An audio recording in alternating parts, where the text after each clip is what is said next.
말씀을 통하여서 우리 가운데 또 믿음의 새로운 어떤 각오가 일어나는 그러한 시간 되길 주님의 이름으로 축복합니다. 우리가 계속 사무엘 이제 상을 쭉 살펴보고 있습니다. 이제 거의 막바지에 다다랐는데요. 오늘 우리 사건은 우리 성도들 잘 아실 그 사울 왕이 블레셋과의 전투를 두고 엔돌의 신접한 여인을 찾게 되는 그러한 장면의 이야기입니다. 그런데 3절 말씀에 보면 두 가지의 사건이 나옵니다. 두 가지의 사건. 어떤 얘기가 나옵니까? 사무엘이 죽었으므로. 그래서 사무엘이 죽은 이야기와 또 뒤에 사울은 신접한 자와 박수를 그 땅에서 쫓아내었더라. 그래서 이 두 가지 사건이 나옵니다. 근데 이 성경을 읽다 보면 마치 지금 일어난 일인 것처럼, 그렇죠? 28장에 일어난 것처럼 이렇게 생각하게 됩니다. 그러나 이 두 이야기는 지금 일어난 것이 아니라 이 이야기의 전개상 엔돌의 신접한 여인을 찾게 되어진 그 찾을 수밖에 없는 이 상황을 설명하기 위해서 과거에 있었던 이야기를 다시 한번 꺼내서 설명한 이야기입니다. 왜냐하면 먼저는 이 사무엘의 죽음에 대한 이야기는 어디에 나오냐면 25장에 나옵니다. 25장에 미리 다 언급이 돼 있었어요. 그래서 사무엘 그 상 25장에서 그 장례를 치르는 모든 장면들이 다 설명이 되어 있습니다. 그런데도 불구하고 왜 여기다가 다시 한번 이 사무엘이 장사 지내진 것을 또 설명을 하고 있느냐? 이 사무엘이 바로 이 사울 왕한테는 상당히 특별한 인물이기 때문입니다. 사울 왕과 이 사울 왕과 사무엘과의 이 관계는 어쨌든 사무엘이 사울 왕에게 기름을 부어서 이스라엘 초대 왕으로 세웠어요.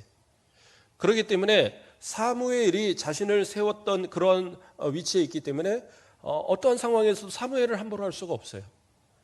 그래서 사무엘을 상당히 두려워했던 그러한 모습이었고요. 또 하나님의 말씀을 직접적으로 이 사울에게 증거해주는, 전하여주는 그 역할을 하는 선지자가 바로 사무엘이었거든요. 그렇기 때문에 사무엘은 상당히 특별한 존재였습니다. 그리고 사무엘은 어떻게 보면 사울의 편에서 참 많은 부분을 그 편을 들어주었던 그러한 모습이에요. 왜냐하면 하나님께서 이 사울 왕이 하나님께 범죄했을 때 두 번에 걸쳐서 그를 책망하셨습니다. 그렇죠? 하나님께서 이 사무엘이 그러니까 기다리라고 하는데도 불구하고 본인이 제사를 주관해서 제사를 드리게 되므로 전쟁을 앞두고 그로 인해서 심한 책망을 받고 그 왕위를 오래가지 못할 것이라는 그러한 이야기를 들었어요. 또 결정적으로 하나님께 버림받았던 사건은 아말렉과의 전투에서 그 모든 것을 다 진멸해버리고 아무것도 남기지 말라고 했는데 어떻게 했습니까? 왕 아간을 남기고 또 많은 재물들을 갖고 오고 노예를 가져오고 뭐 이러한 어떤 모습들을 보임으로 인해서 상당히 그렇죠? 하나님 앞에 큰 죄로서 책망당하고 이제 그 왕위를 빼앗아 딴 사람에게 줄 것이다. 이런 이제 경고의 말씀이 그런 어떤 완전히 확장되어진 그 말씀이 증거됩니다. 그러면 그 정도 됐을 때는 일반적인 사람이면 잘못했다고 빌어야죠. 제가 잘못했습니다. 그런데 이 사울은 습관처럼 다른 사람한테 이렇게 핑계대는 것이 많았던 것 같아요. 그냥 내가 잘못했습니다. 용서해 주세요 했으면 될 것을 그는 뭐라고 그러냐? 백성들이 무서워서. 백성들이 내가 이렇게 싹 진멸해버리고 아무것도 남기지 않으면 헛고생했다고 그래서 나한테 대적할까 봐 두려워서 나는 이렇게 했습니다라는 식으로. 그래서 이 좋은 걸 가지고 하나님 앞에 제사를 드리려고 제가 이렇게 했습니다. 그런 식으로 핑계를 댔거든요. 그리고 이 사무엘에게 책망을 받고도 그가 또 생각했던 건 뭐냐면 사무엘이 나를 이렇게 책망하고 그냥 돌아가 버리면 사람들이 내 왕위를 또 이렇게 인정하지 않는 그런 상황이 벌어질 수 있겠구나. 그러니까 어떻게 해야 하느냐? 나하고 같이 돌아가서 저 진중으로 같이 돌아가서 그곳에서 같이 하나님 앞에 예배를 드려달라고 그렇게 부탁을 합니다. 저 같으면 어디서 그런 소리는 하냐고 돌이켰을 텐데 사무엘은 그 사울의 요청대로 함께 나아가요. 그리고 그 하나님께 예배 드리는 그 모든 것을 같이 주관합니다. 그리고 칼을 들어서 이제 살았다라고 말했던 아간을 쳐서 죽여버립니다. 자, 그러한 장면이 있었어요. 그리고 그 사건 이후로 더는, 그렇죠? 사무엘은 더는 선지자로서 이 사울 왕한테 서본 적이 없어요. 그러므로 둘은 완전 결별한 그런 상황이었습니다. 그리고 사울은 더 이상 특별히 사무엘에게 어떤 요청을 할 만한 그런 상황이 없었습니다. 이미 왕권은 견고하게 섰고 특별히 누구를 의지하지 않아도 상당히 그런 자신의 왕위를 이어갈 수 있는 그러한 모습으로 자신은 자신했거든요. 그리고 또 하나의 사건, 여기서 나오는 아닙니다. 이 신접한 사람들 또는 이 무당들, 이런 박수들을 없앤 사건은 언제 나오느냐? 여기서는 잘 언급되지 않았어요. 그렇죠? 사무엘상을 전체를 봐도 그들을 없앤 사건은 나오지 않습니다. 근데 추정하기는 사무엘이 이 왕을 처음 세웠을 때 그때 백성들을 향하여 이야기하면서 이 왕이 하나님의 명령을 따라 행하면, 그리고 너희가 그렇게 행하면 너희가 복을 받을 거지만 그렇지 않으면 하나님께서 진노하시고 모든 재앙을 내릴 것이다, 이런 말로 이렇게 경고한 내용이 있습니다. 그 말을 들은 아무래도 이 사울 왕은 그래, 하나님의 편에 서서 뭔가 보여줘야 되겠다는 생각 때문에 그러한 어떤 박수나 신접한 여인들 또는 그러한 어떤 무당들을 다 제거시키는 일을 했을 겁니다. 왜냐하면 그 말 자체가 신명기에서 명령한 사건이기 때문에 그렇습니다. 신명기에서 이런 무당을 다 죽이라고 명령하시는 그런 부분이 나오거든요. 그래서 그러한 어떤 말씀처럼 그러한 그 의로운 어떤 마음을 가지고 또는 이렇게 보여주기 위한 그런 일로 그 모든 것을 다 제거시켰던 그런 사건이 있었던 겁니다. 또 그러한 사건이 이 사울 왕을 통해서 있었다라는 그 사실이 바로 엔돌의 신접한 여인, 이 신접한 여인의 말에서도 그 이유를 찾을 수 있어요. 사무엘상 28장 9절 말씀을 보면 여인이 그에게 이르되 내가 사울이 행한 일 곧 그가 신접한 자와 박수를 이 땅에서 멸절시켰음을 아나니 내가 어찌하여 내 생명에 올무를 놓아 나를 죽게 하려 하느냐 하는지라. 그러니까 사울 왕이 변장을 하고 이 엔돌의 신접한 여인을 찾아가서 내가 이렇게 누구를 좀 불러냈으면 좋겠는데 해줄 수 있겠느냐라고 얘기를 하니까 자기를 지금 시험하러 온 줄 한 거예요. 그래서 고발해서 자기를 죽게 하려고 하는 줄 알고 그렇게 해서 이야기하는 것이 뭐예요? 사울 왕이 그렇게 이미 다 죽였던 거 기억하지 않느냐? 내가 그런 일을 하면 내가 죽을 거다. 근데 이제 사울 왕은 절대 고발하지 않을 테니까 걱정하지 마라. 넌 죽지 않을 거다. 그러면서 이제 부탁을 하게 되는 그런 내용이 나옵니다. 그러면 왜 이 엔돌의 신접한 여인, 계속 이제 좀 헷갈리네요. 엔돌의 신접한 여인을 왜 사울이 이렇게 찾는 일이 생겼을까? 사울 왕이 왜 엔돌의 신접한 여인을 찾을 수밖에 없었는가? 그 이유가 뭐였죠? 블레셋 사람들이 쳐들어왔죠. 근데 이번에는 그냥 일반적인 평소에 이렇게 지역적으로 이렇게 조금씩 일어났던 그러한 전쟁이 아니에요. 이건 완전한 전면전이었어요. 그러니까 이 블레셋에 가용할 수 있는 모든 군대가 다 모여서 쳐들어오는 겁니다. 다윗도 마찬가지로 이스라엘 온 그 지파에게 소식을 보내서 싸울 수 있는 모든 자를 다 끌어모았어요. 그런데 이렇게 서로를 대면하고 보니까 저쪽은 보통이 아닌 겁니다. 이 다윗은 또 이제 이 블레셋 지역에 있죠. 이 사울 왕이 다스리던 이 이스라엘은 평소에는 그냥 양치고 농사하고 이런 사람들이었어요. 그런데 이 블레셋 지역의 사람들은 그냥 그 호전적이고 나아가서 싸워서 전쟁에서 빼앗아서 자기들 것들을 채우고, 그래서 항상 그런 전쟁에 뛰어난 사람들입니다. 그럼에도 그 전까지는 하나님의 도우심으로 인해서 이 사울 왕이 나가서 싸우거나 또 다윗이 이쪽에 있을 때 나가서 싸우면 항상 이기게 해주셨던 겁니다. 그래서 블레셋이 감히 건들지 못하는 부분들이 있었는데 이제는 한 번은 결정을 해야 된다는 생각에 전체를 다 끌어모은 겁니다. 그래서 그 블레셋 사람들이 그 사무엘상 29장 1절에서 1절 말씀에 이 앞에 절에 보면은요, 어떤 내용이 나오냐?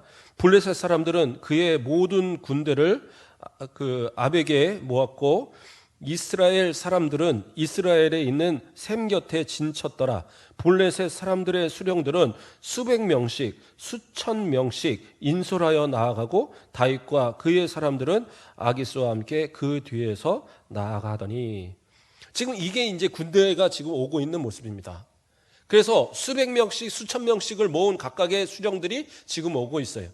그러니까 어떤 사람들이 오느냐? 이 블레셋은 5개의 부족이 같이 연합한 연합체입니다. 그래서 가드, 가사, 아스글론, 아스돗, 에글론, 뭐 이런 이 5군데가 같이 뭉쳐서 만들어진 그러한 연합체예요. 그런데 이렇게 5 연합체가 한꺼번에 모여서 전쟁을 한 적은 거의 없었습니다.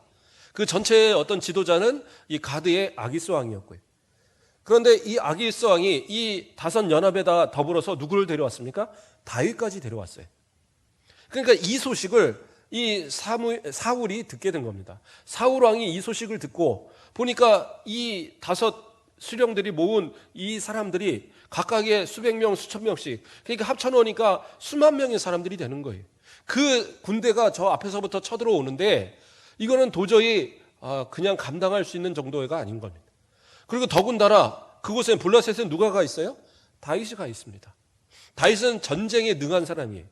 그렇기 때문에 그가 돌이켜서 자신들을 향하여 나올 때 또 백성들 가운데는 또 다윗을 따르는 많은 사람들이 있기 때문에 또 동요하고 다윗의 편에 서는 사람들도 있을 거예요.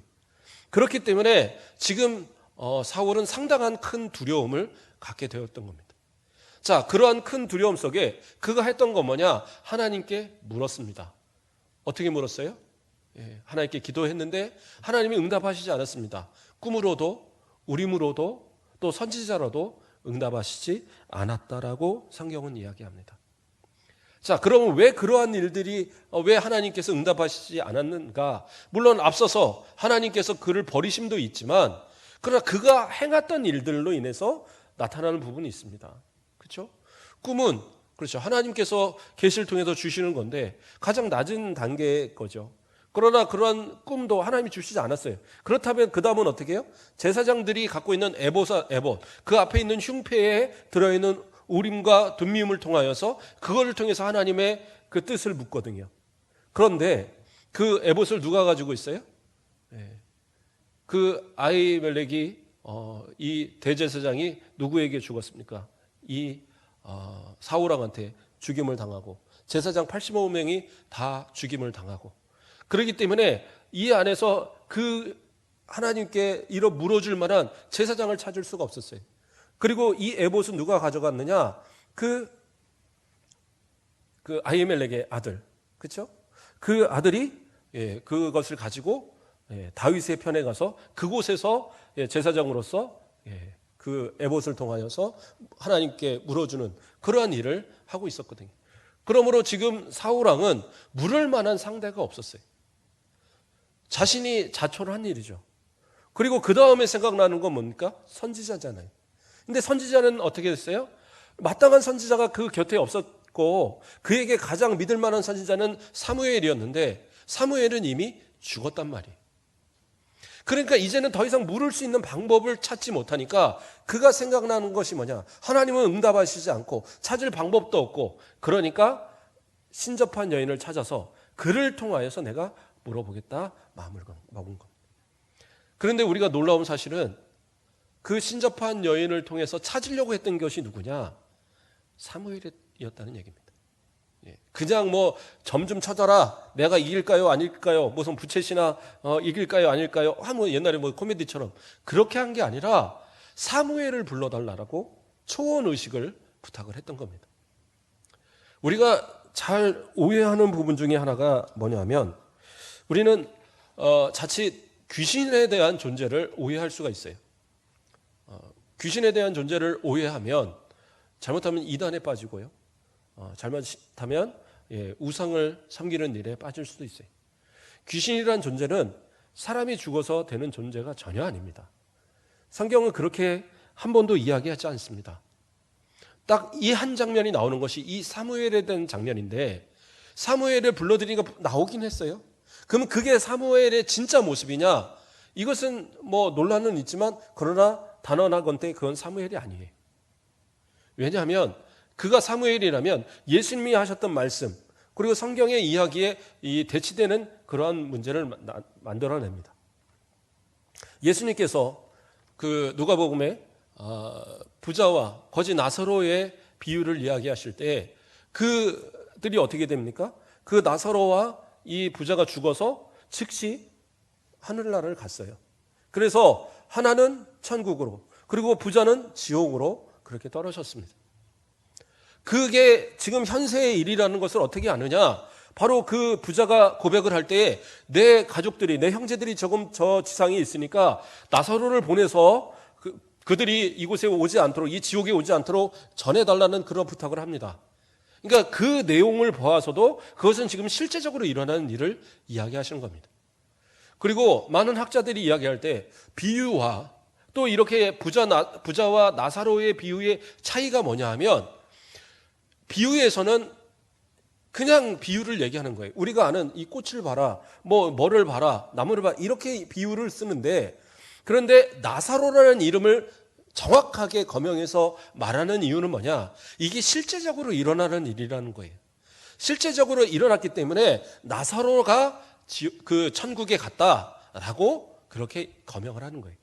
그러니까 이것은 그냥 가상으로 예수님이 만들어내신 이야기가 아니라 실제적으로 천국에 가 있는 나사로와 지옥에 가 있는 부자를 보고 그의 이야기를 이렇게 백성들에게 전해주는 그런 내용이란 말이에요. 그렇기 때문에 이거는 진리의 말씀이지 이것이 어긋날 수가 없어요. 그러면 자 사람은 죽고 오면 천국과 지옥이 갈리는데 그러면 귀신들, 무당들이 이야기하는 그러한 귀신은 뭡니까? 그것은 사단의 종들이 거짓으로 말하는 겁니다.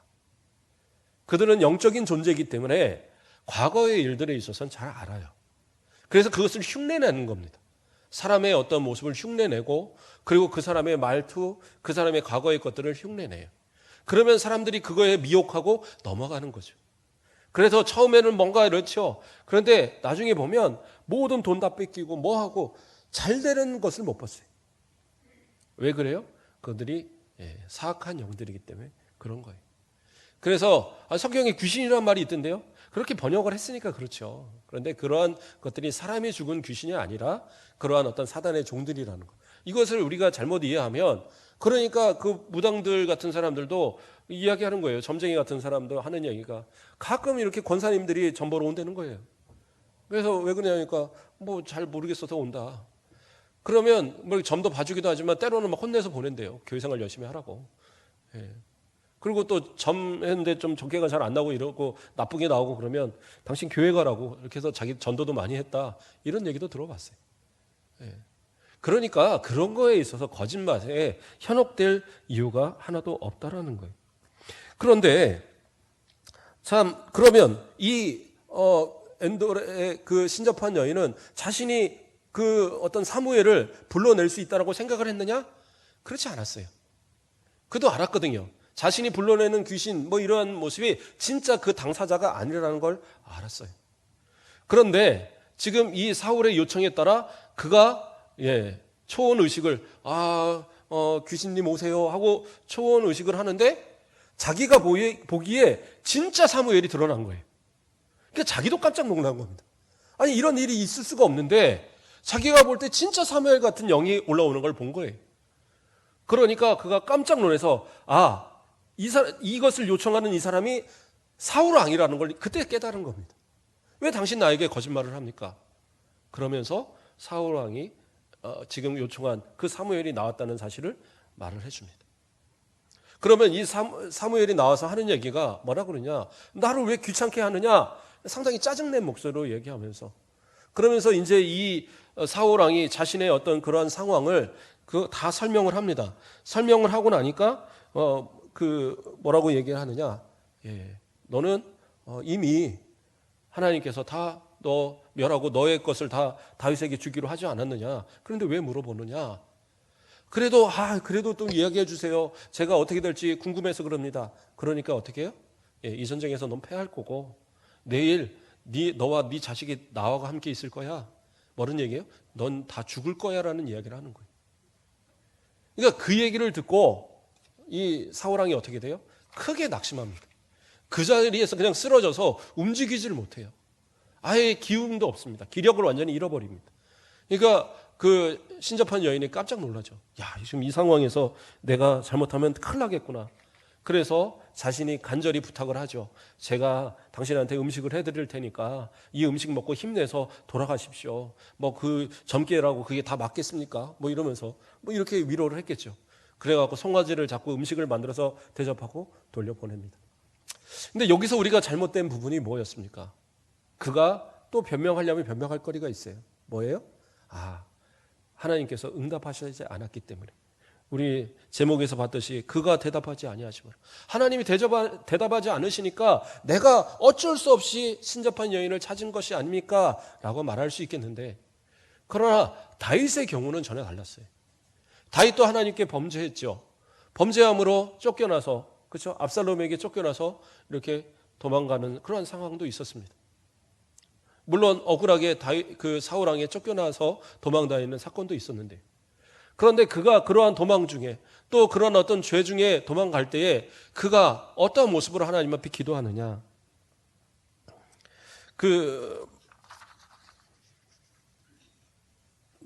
제가 2장을 넘겨버려서.